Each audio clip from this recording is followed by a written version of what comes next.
Hey, this is David Goldenberg from 11 Ads for Brands. I'm joined today by Dax Deegan, who's got his own private label selling on Amazon, doing seven figures. And we're going to talk today about how the last year went. It was pretty crazy for a lot of sellers in terms of logistics. We're going to talk about ad tactics, big level strategy, what it's like, not just from the agency perspective. You guys get that from me. What are sellers doing? What's the strategy? What are the tactics? What's the experience been like with different agencies and, dealing with partners and all kinds of things like that? Stay tuned. If you like the show, of course, please subscribe and hit like. So, Dax, thanks for joining me. Hey, morning. How you doing, David? Doing great. Thank God. It's great to have you on the show. Thanks. Appreciate it. It's good to see you. Likewise, likewise. I had the opportunity to do a little bit of work for Dax about a year ago. And over the past year, a lot of people have had crazy times with logistics, and obviously that's going to affect everybody who has to ship in. There's probably just a minority of sellers manufacturing in North America or Europe. How's that been affecting your business? Yeah, so I've had the same kind of logistics of issues as everybody else. Before COVID, I was shipping inventory directly. Like when I was shipping by sea, I would have inventory go directly from China into Amazon. So I didn't have, a lot of costs associated with double shipping or 3PLs and things like that. And it worked out well for me because it kept costs down. And with restock limits and other kind of inventory restrictions that Amazon put in place, obviously that means I need I'm now using a 3PL. It's Right, increasing my costs, both in terms of double shipping, additional touches from the 3PL, their right, storage costs. So costs have definitely gone up in the last year and a half. I'm doing what I can to keep them down and raise prices to deal with that. right. But it's been challenging, especially I kind of had mentioned some of this to you separately, but I had some of my product lines. I've got a couple of different product lines. I've got basically four different segments of the business, um, and a few of them that ship by sea saw a pullback in demand, since COVID had started. Um, and those are the ones that really kind of represent a lot of my overhead. So it's like, you see the costs going up and the revenues going down a little bit. It's like you have to rethink about what direction you want to take the business, because one of the other segments that is is growing, I'm still able to ship that by air and ship things directly to Amazon. I've thought about shipping by sea, but then I have the same problems with other things, and it doesn't really save me too much, Right. but it adds a lot of complexity. Yeah. Um, so those are some of the things that I'm dealing with from a logistics perspective. I hear. So if you increase the prices, um, Yep. did you track what happened with your advertising afterwards? Did the conversion rates maintain, or even if they decreased, was it offset by higher average order values? What's Can you give us a bit of insight how that had a Yeah. knock-on effect, or maybe it didn't at all? What was it Yeah. like with the advertising there?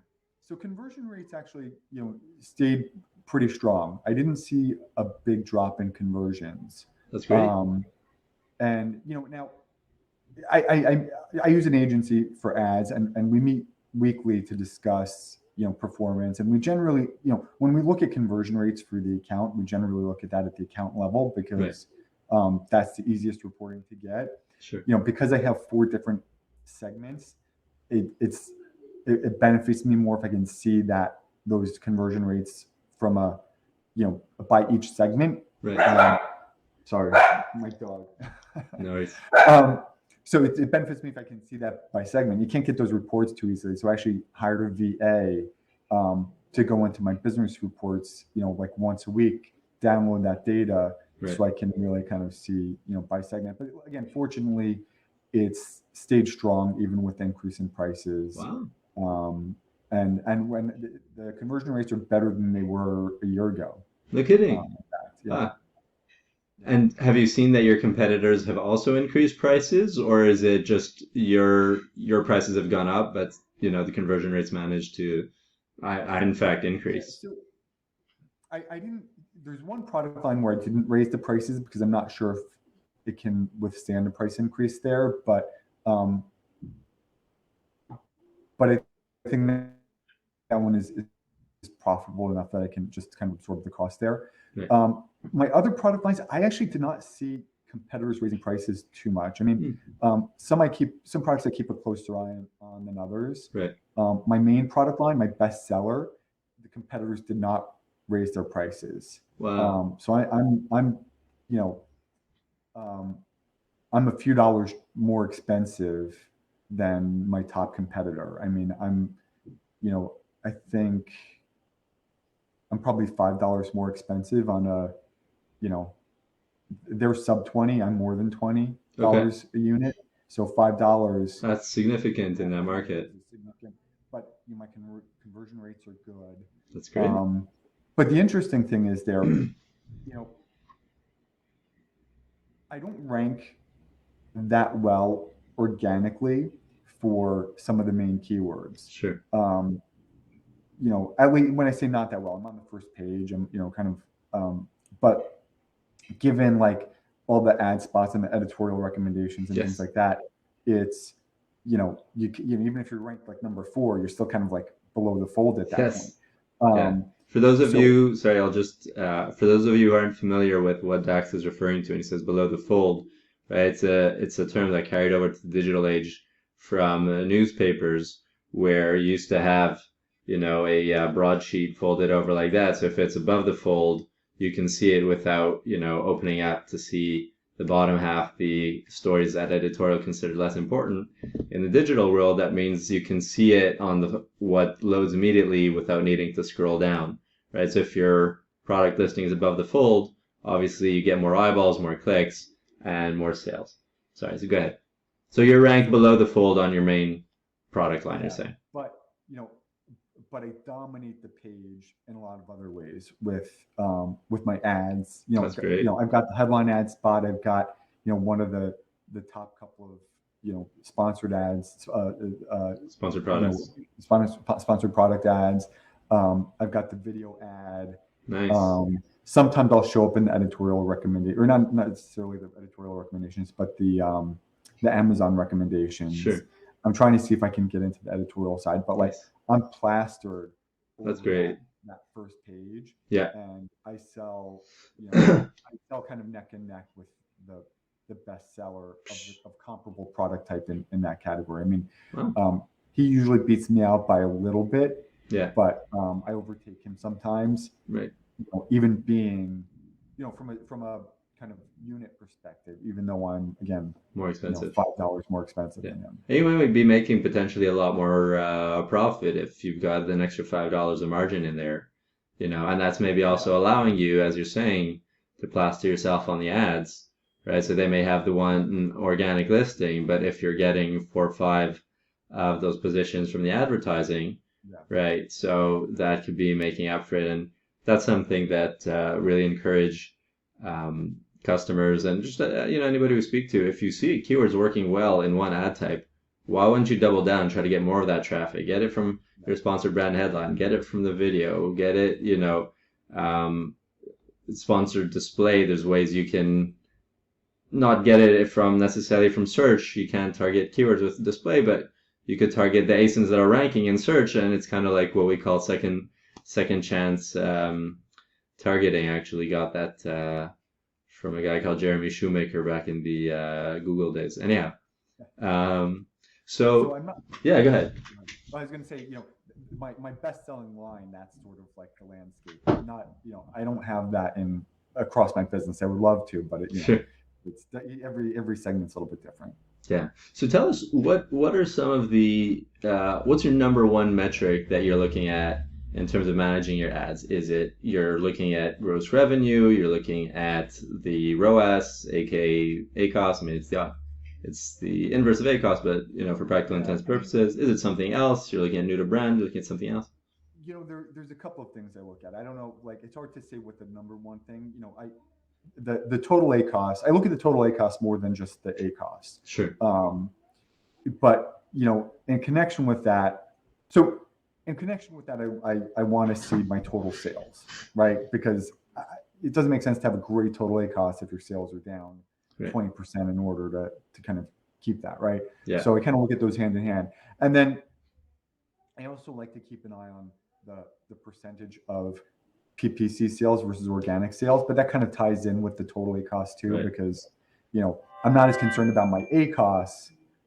If I've got the right balance between organic and PPC, Right. then my total ACOS is going to Make it worthwhile. be worthwhile regardless. So those are really kind of the things that I look at to see when I'm assessing how we're doing. Sure, sure. So for those of you guys may be a bit newer to Amazon, the total ACOS metric is where instead of just looking at ACOS, right, your spend over your sales from advertising, you look at your advertising spend, usually either as a whole or at the product line level, and you divide that by all your sales or all of the product line sales, including the organic. And essentially that's meant to give you an idea of the total profitability. And really, because a lot of advertisers, as you can kind of infer from Dax's comments, that the advertising helps boost your organic rank, right? And it gets you all kinds of different positions that Amazon can, suggest you on competitors' pages organically and all these things. So the idea being you want to get more sales in total in organic, and it might be worth it to pay a bit more in the ads, or conversely the other way around, right? Maybe the balance is off and you need to pull it down so that the organic is enough of a piece of the pie to make things sufficiently profitable. So as far as sponsored brands go, right? That's a big thing we special and we like to talk about. What are you doing in terms of speaking to your customers' pain points or their desires, right? Are there some ideas or things that you've seen working really well in terms of your creative and your ads, without obviously giving away exactly what you're saying in your products, but that you can guide other people that would help you, or other tactics around your sponsored brands that you've seen doing nicely? I mean, I'm not really doing any specific messaging with the ads themselves, except on the video side, and I can talk about that separately. But I try to be very mindful of the messaging in my my listing creatives, but I never really, to be honest, never gave it much attention to messaging within the ads. I'm not even sure if I really knew that was much of a possibility. Yeah. There. So yeah. So that's the thing, I've been talking with different sellers, and I'm finding, unfortunately, Amazon's education on sponsored brands is really subpar. Yesterday, I had a chat with a guy who works for an Amazon seller doing 9 figures a year, and he's managing, a significant portion of that business.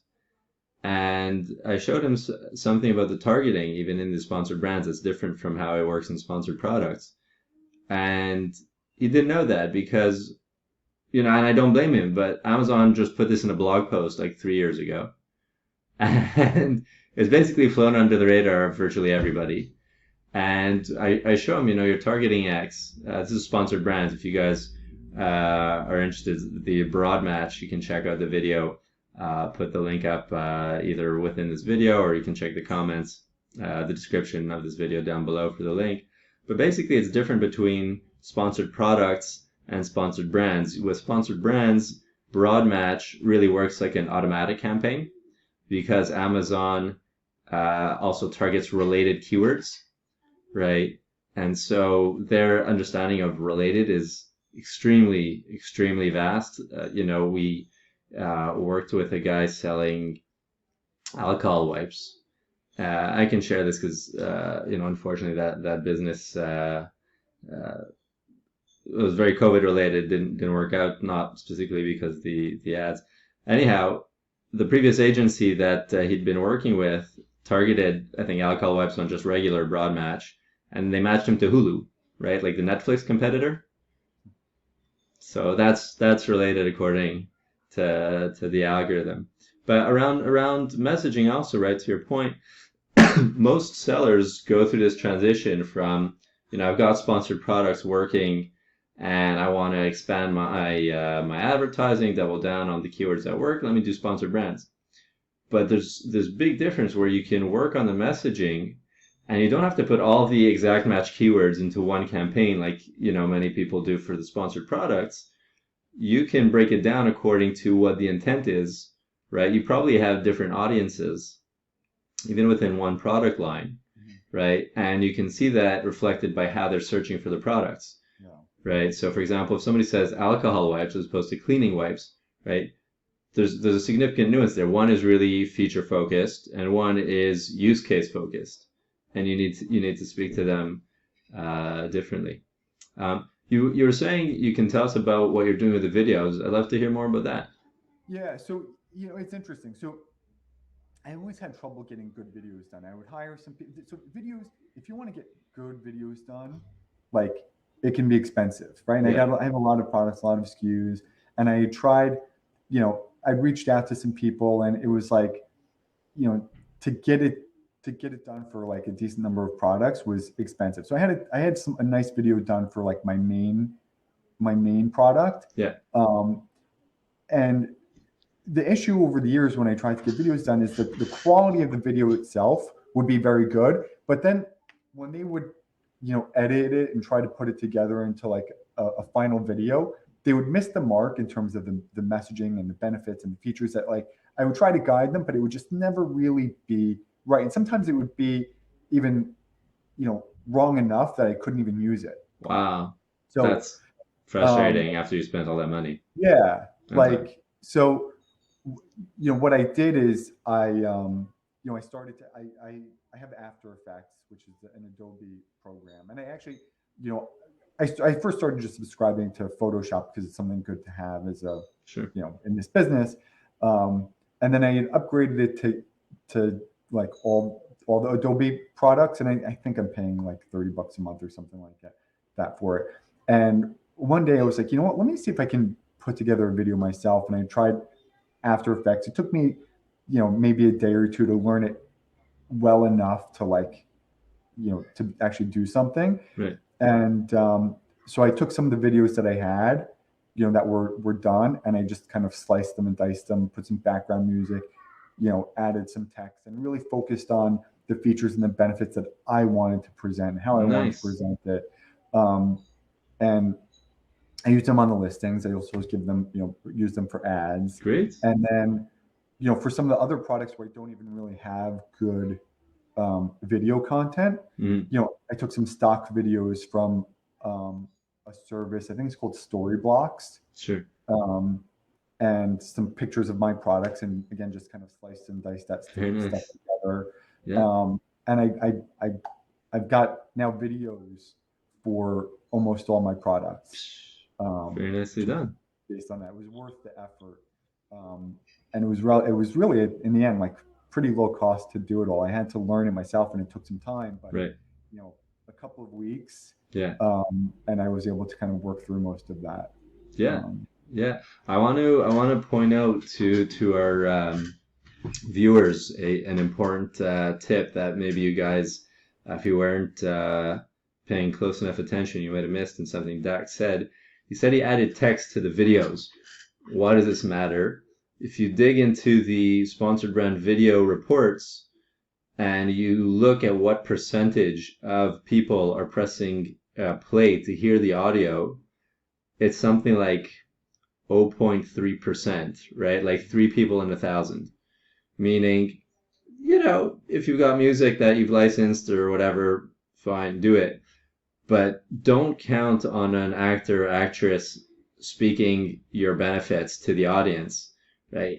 You can do it, but it's missing the mark with 99.7% of people, or even more. Like I think in some cases we saw like 1 in 10,000, right? So you have to write out the benefits in the video, right? And not just like little closed captions at the bottom, like big text, right? So that people can see it right on their phone. They're scrolling. They're not gonna like hold the phone an inch from their faces because they feel obligated towards you and towards your video that it'll perform, right? You gotta hit them with a message very clearly, and there's few ways you can do that. what were you putting in the text of your videos? So, I mean, it was again just focusing on kind of the benefits of the product. There was no voiceover, so the only sound in the videos is just like the background music. Great. So if somebody muted it, really doesn't kind Doesn't of matter. matter. Yeah. But so it was almost like bullet point, not bullet point format, but the same kind of benefits that you would have in the bullet points of your listing. I would, it might say like, double thickness quality, or and then show a picture of like whatever I want them to see, Sure. or great for kids, and then you have a thing with the kid using it or whatever. Right. What obviously I'm not giving real examples, Yeah. so kind of it's hard to just sort of make something up. But Steel knives, great for kids. yeah, but like it's just short to the point, a couple of words that kind of highlight what the benefit is, and yeah, and that's it. Just to the same point that you were For sure. making, so that people can really understand it. One of the big things that I would always sort of do in my listings, and I think it's a little bit more common now than it used to be, but um, I always, when I have images done on my listing, I always have my copywriting done first, and then I Okay. give my copywriting to the people that do my images, and I tell them Uh, like, I want my the same message in my copy should be reflected in my images. I want there to be a lot of consistency, right. so that because people never read, you still need Right. to have the good bullets. Because I mean, That's right. some people will read, but Right. 90% of people are just going to look at the images. Right. And I want that consistency to be there. So if I've got Sure. a feature and a benefit that I'm focusing on in my listing copy, Yeah. I want that same thing to be represented both visually and then some text in the images themselves, to represent those same benefits. And then I try to translate those same things into the videos as well. Yeah. 100%. It's I think that is a very important point you're raising, that there's different strokes for different folks. Some people like to read, some people like images, some people like video. And by having your message in a format that is easy to consume in the way that the person wants to consume it, right? Why force them to read your bullets if they just want to look at the picture or they want to see the video? So that I think allows you to reach a wider audience and increase the conversion rates in that way. So it's good to hear they're doing that. And for those of you who aren't doing that, that's definitely something you want to consider, because again, we're not all visual learners. We're not all auditive, I think the word is. Um, so you've got to cover your different bases so that your message gets across, no matter how people prefer to hear that.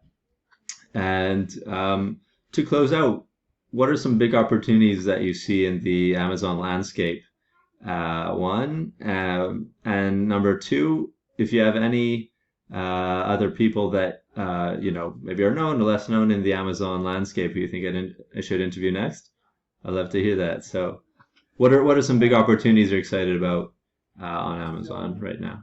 I'm focusing, a lot more energy this in the last couple of months, and in 2022, plan on continuing that on some off Amazon, um, um, you know, tactics, right? So I'm putting more effort into my social media. I've tried to get my products into some gift guides. Now, a lot of it is pointing back to Amazon itself, not Right. necessarily to my Shopify site. Hmm. Um, but I'm trying to drive. I'm using a few different techniques to drive traffic to Amazon, because I know Amazon rewards you for it. Yeah. So I started driving some Google ads Nice. directly to Amazon. Like I said, I got myself into some gift guides by using um, like a press release. No, it's like a PR service, not press Great. release service. But I haven't done press releases yet. It's something I've thought about. But um, what else? You know, yeah, just kind of things like that. There's a couple of other things I'm thinking about. I'm also trying to develop some products from scratch now. Differentiation has always been important, Yeah. or not always been. The early days you could get away with just Copying. selling a knockoff of the bestseller, Yeah. right? And then you had to sort of you know modify things a little bit to be different and basically just to differentiate your product versus what else is on the market. Now for the and I would do that for years where I would find something that I liked and work with the supplier to change this, change that. Um, Now for the first time I'm working with somebody like who's truly does product development and Wow. saying, okay, I want to design something like this. It's something that's already on the market, but I'm making my own version of it. Um, and I'm hoping that it appeals to the It's customer base. sure, You know, sure. I mean, Very I don't cool. know if it'll work yet. I haven't finished it, so Okay. it could end up being a flop. But that's one of the approaches I'm taking. But you know what?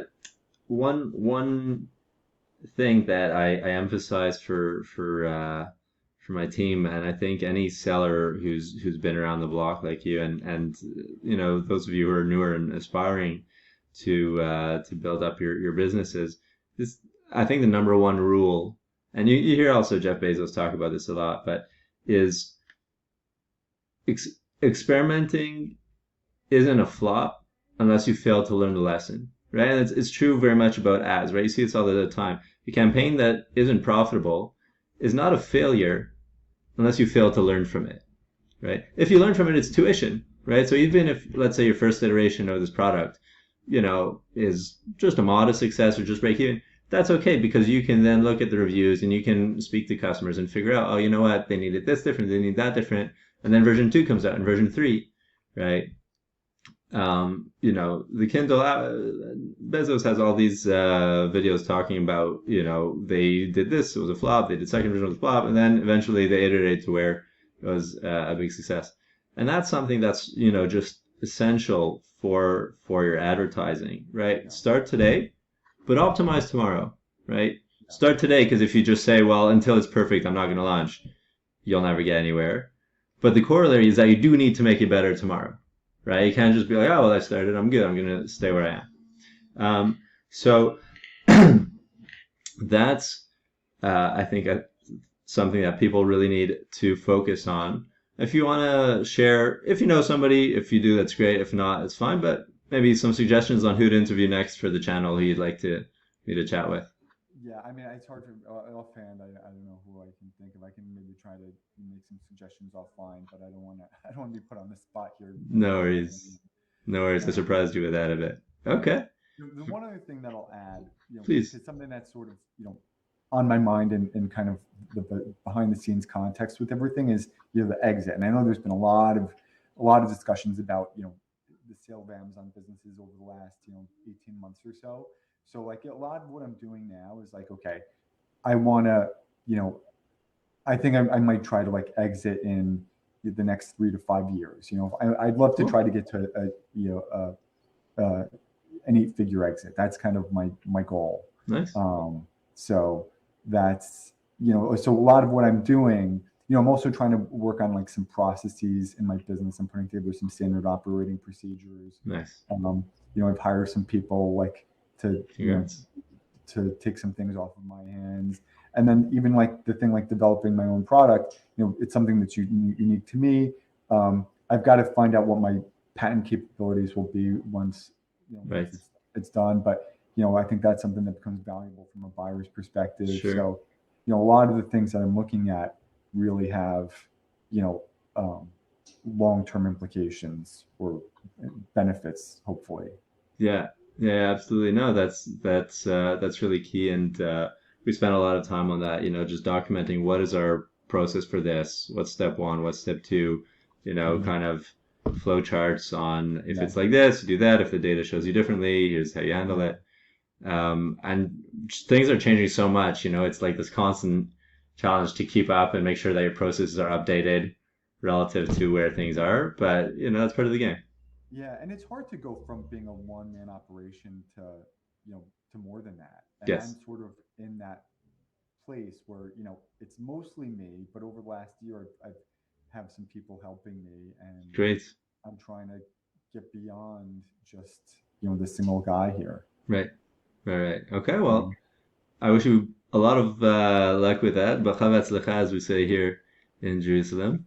And I look forward to the next time we get to speak, and just hope to hear from you before you exit Yes. the business, and I hope that you manage to do that. Awesome. Well, thanks so much for having me. Sure thing. All right. Take care. Be well. Yeah.